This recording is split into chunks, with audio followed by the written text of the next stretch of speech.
우리 옆에 있는 성도님들 한번 이렇게 바라볼래요? 이렇게 보시고 샬롬으로 한번 인사합시다. 샬롬. 옆 사람을 어떻게든 이렇게 보시고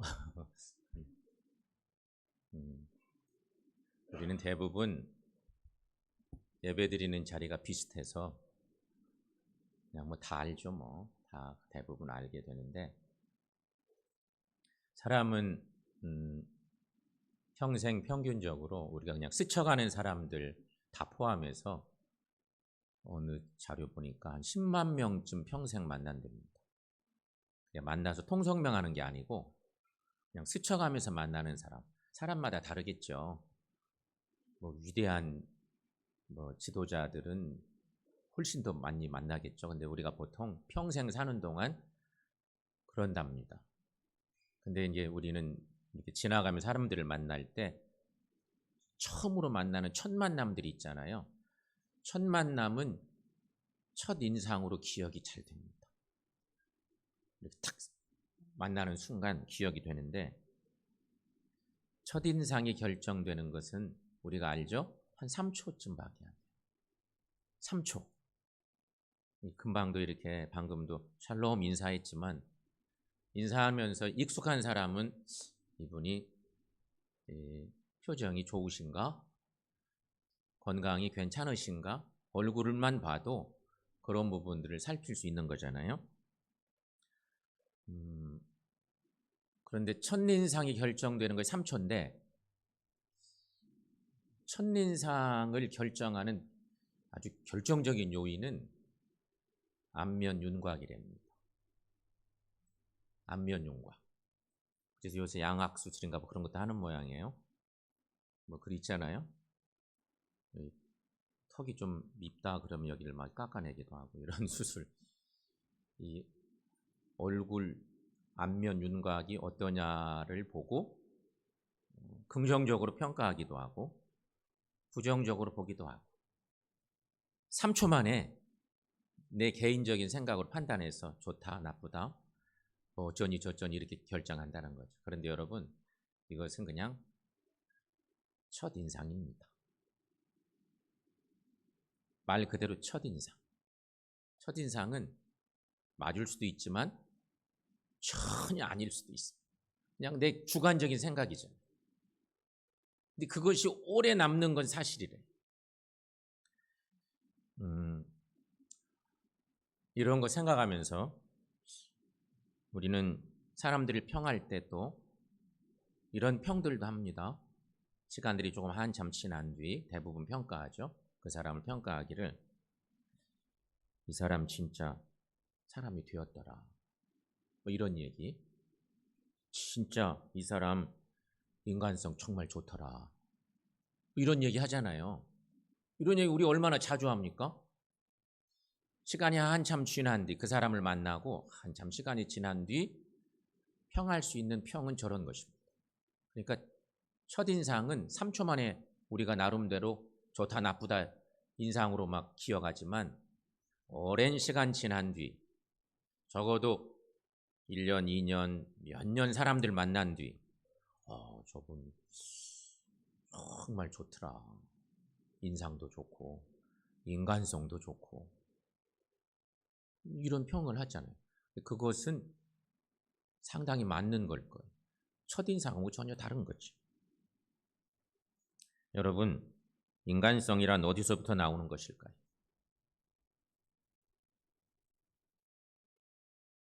인간성 얘기하면 우리 대부분 자유롭지는 못해요. 나는 어떨까? 이런 생각 때문에 그런 건데, 인간성은 그의 지식, 경험, 기술, 재력 등으로 평가하는 것이 아닙니다. 이보다 중요한 것은 사람됨입니다. 사람됨. 우리가 다 쓰는 말들이에요. 사람됨. 여러분, 인간성이 잘못되었는데 재능이, 지식이 무슨 소용이 있겠어요? 그러면 정말 위험한 사람이에요. 인간성이 막 삐뚤어졌는데 너무 지식이 많아, 재능이 너무 많아, 너무 많은 힘을 가지고 있어. 그럼 큰일 나는 거예요. 인간 됨됨이가 이렇게 중요하죠. 그런데 여러분, 요즘에는 사람들이 그렇게 생각하지 않는 경향들도 있는 것 같아요. 우리 사회가 어느새 그렇게 흘러가고 있는 건 사실이에요. 요즘 부모가 자식에게 요구하는 게 많은데 아이들을 가르치는 그 시기쯤에는 유독 더 그렇게 우리가 부모 입장에서 집착하고 그런 게 많아요. 다 그런 건 아니지만 우리 사회가 그렇게 많이 흘러가요. 무조건 1등 해야 돼. 무조건 1등 해야 돼. 이런 얘기들.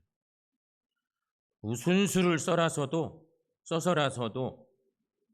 뭐든지 남보다 잘해야 돼. 그래야 살아남아. 뭐 이런 얘기들. 그런데 여러분, 이런 말들을 조금 이렇게 생각해 보시면 무조건 무슨 수를 써서라도 이런 말 속에는 위험성이 있습니다. 정말 위험성이 많습니다. 이 말은 무슨 얘기냐면 인간성 그까짓 거 별로 안 중요해. 지식만 있으면 돼. 좋은 간판 따면 돼. 인간성 그런 거 별로 안 따져. 평판 좋은, 간판 좋으면 돼. 여러분, 이런 무서운 말들이 만들어낸 것이 가끔 문제를 일으키는 아이들 무슨 시험 보는데 시험지 유출 사건 뭐 이런 거 있잖아요. 몇 번 시험 보는데 그 내신 점수를 높이려고 부모들이 자기 자식만 생각해서 뒷돈 주고 선생님을 매수하는 거. 넘어가는 선생님도 문제지만 그런 생각을 하는 부모 자체가 문제잖아요. 그래서 좋은 대학 보내고 싶어. 여러분, 자식을 어떻게 키워야겠습니까? 정말 우리 가정마다 자녀들이 너무 소중한데 부모 입장에서 자녀들을 어떻게 길러야 될까? 지식인보다는 인간성이 먼저입니다. 기술자보다는 인격자가 먼저입니다. 부자보다는 인간 됨됨이를 먼저 가르치는 것이 중요합니다. 왠지 아십니까? 우리 하나님께서 우리를 보실 때 이런 것을 귀히 여기시기 때문인 것입니다. 하지만 우리에겐 여전히 남아있는 문제가 있습니다. 문제는 어떻게 인간성을 이루어 갈 것인가 하는 것입니다. 사람 됨됨이는 하루아침에 되는 게 아니기 때문입니다. 그래서 사람의 인간성이란 전인적이라고 하는 말이 있습니다. 즉 평생에 걸쳐 이루어지는 것이 사람의 됨됨이라는 말입니다.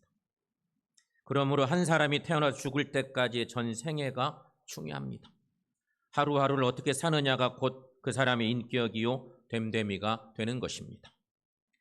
우리가 하나님 앞에 전심으로 살아야 하는 이유도 바로 여기에 있는 것이지. 하나님께서 사람에게 주신 기본적인 감정이 있습니다. 그리고 그 감정은 마음 중심으로부터 우러나오도록 해주셨습니다. 중요한 것은 이 감정을 어떻게 사용하느냐 하는 것이죠. 그렇다면 여러분, 사람의 됨됨이란 언제 나타날까? 우리가 이런 것 사람들 겪어보면 압니다. 평소에는 잘 몰라요. 그 사람의 됨됨이를. 그 됨됨이란 어린 시절부터 지금까지 살아온 것이 다 확연하게 드러나는 것이 인간의 됨됨이입니다. 됨됨이가 언제 나타날까요? 몇 가지 예를 이렇게 들어볼 수 있겠습니다. 즐거운 일이 생길 때, 첫째. 우리가 살면서 희노애락이 있잖아요. 즐거운 일이 생길 때, 이때는 그 즐거움에 빠지셔야 합니다. 즐거운 일이 생기면 그냥 모두 그냥 함께 기뻐하면 됩니다. 근데 좋은 일이 생겼는데도 기뻐할 줄 몰라. 그것도 문제입니다. 또 두 번째는 기쁜 감정을 자제할 수도 있느냐 하는 것입니다. 이것이 사람 됨됨이에 중요합니다. 나는 지금 무척 기쁘지만 기쁘지 않은 다른 사람을 생각해서 이 기쁜 마음을 억제할 줄 알아야 된다는 것입니다. 나는 우리 집에 너무 좋은 일이 있는데 그냥 정말 기분이 째지는데 내가 만난 옆집 사람이 지금 어려운 일을 만났어. 그럴 때면 억제할 수 있어야 한다는 거죠. 세 번째는 괴로운 일을 당할 때. 그때 그 괴로움을 참아낼 수 있느냐 하는 것입니다. 말할 수 없는 괴로움과 아픔이 있지만 나 하나만 참으면 다 편할 수 있습니다. 이때의 괴로움을 참아내는 것, 그것이 그 사람의 됨됨이입니다. 또 하나는 화가 났을 때입니다. 화났을 때. 참을 수 없이 화가 치밀어 오를 때 그 화를 얼마나 잘 다스리느냐가 그 사람의 됨됨이를 결정하는 중요한 요소입니다. 화로 인한 후유증을 생각하고 그 결과를 생각하면서 마음을 다스리고 감정을 다스릴 줄 아는 사람, 이 사람이 뛰어난 인간성을 가진 사람이라는 것입니다. 사랑하는 여러분, 하나님이 원하시는 사람은 바로 이러한 마음의 중심을 가진 사람을 하나님은 원하십니다. 이런 삶 살 수 있는 우리 모두가 되시기를 축원합니다. 오늘 본문의 말씀은 하나님이 사울을 왕 삼았다가 이놈 안 되겠구나. 하나님이 마음을 접으십니다. 사울을 왕 세울 때는 하나님도 딱 됐다 싶었는데 이게 왕 되고 나니까 기고만장해져서 하나님 위에 올라가게 생겼었습니다. 하나님이 사울을 마음에서 내려놓습니다. 그리고 오늘 말씀은 사무엘 선지자를 통해서 다윗을 기다리시는 하나님의 간절한 마음이 소개되고 있습니다. 하나님의 명령을 받고 사무엘 선지자가 이새의 집을 찾아갔습니다. 그리고 이새에게 아들들을 다 데려오라고 했습니다. 그때 아버지 이새는 신이 났습니다. 그래서 아들들을 쭉 떠올려 봅니다. 아버지 입장에서 아들이 많잖아요. 아들들 다 데려와라. 그래서 막 생각을 하면서 아들들을 떠올렸습니다. 그런데 이 성경을 보면 참 재미있는 것은 아버지 이새의 생각 속에 다윗은 없습니다.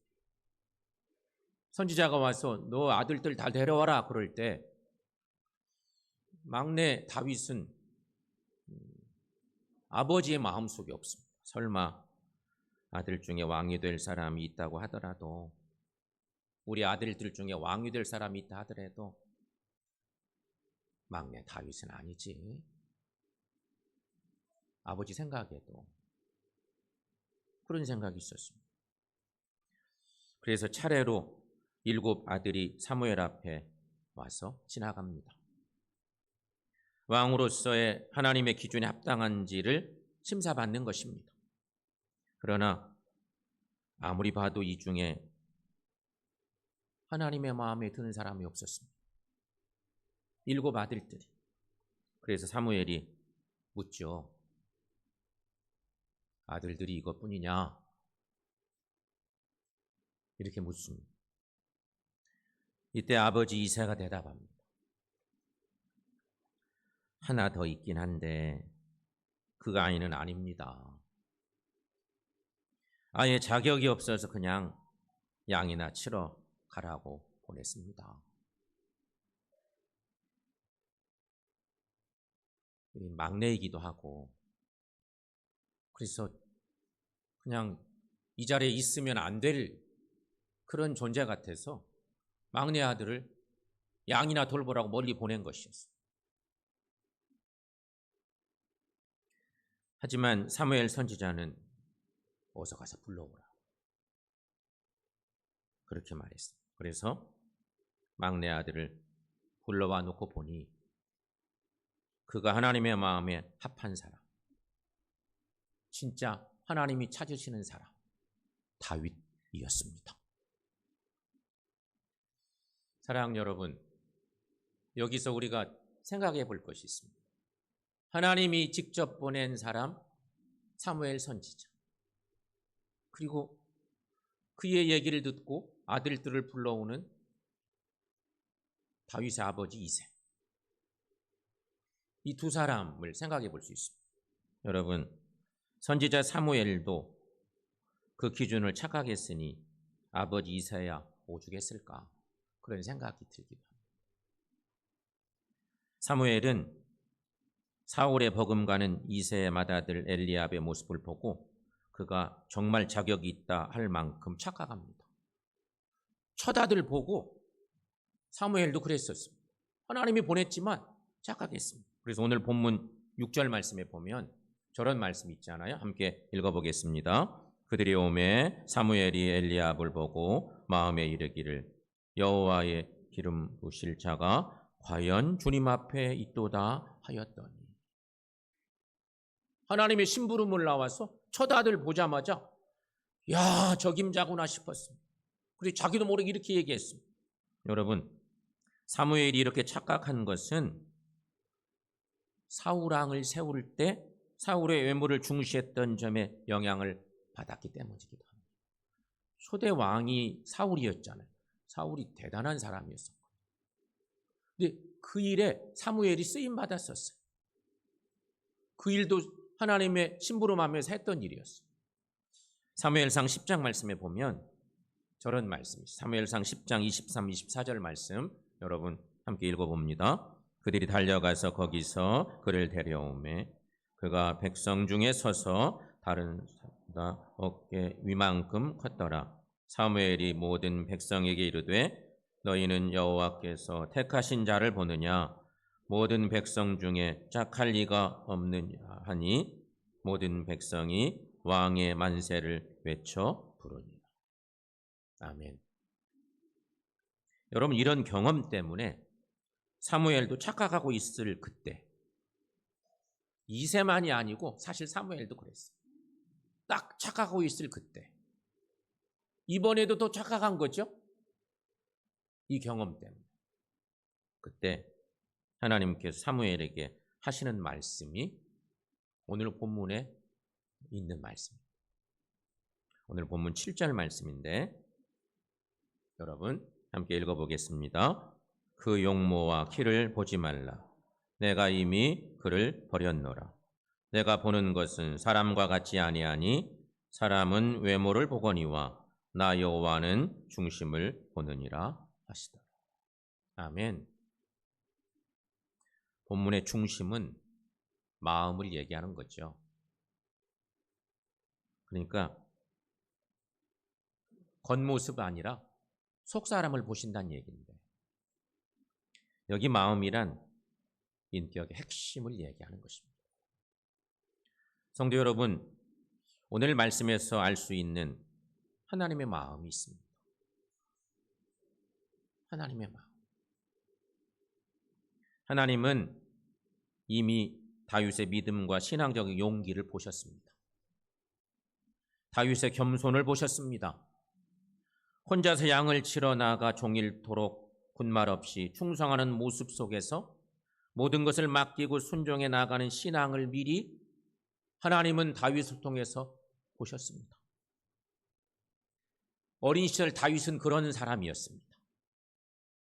부모가 시키면 다 하고 그 일에 충성하고 그랬던 다윗이었습니다. 훗날 이제 다윗이 시간이 지나 더 성장했어요. 사울이 왕되었을 때 사울은 다윗을 죽이려고 10여 년을 쫓아다니. 기름 부음 받은 자이기 때문에 얘를 제거해야 됩니다. 내가 왕인데 다윗이 기름 부음 받고 있으니, 그래서 10년 동안 쫓아다니.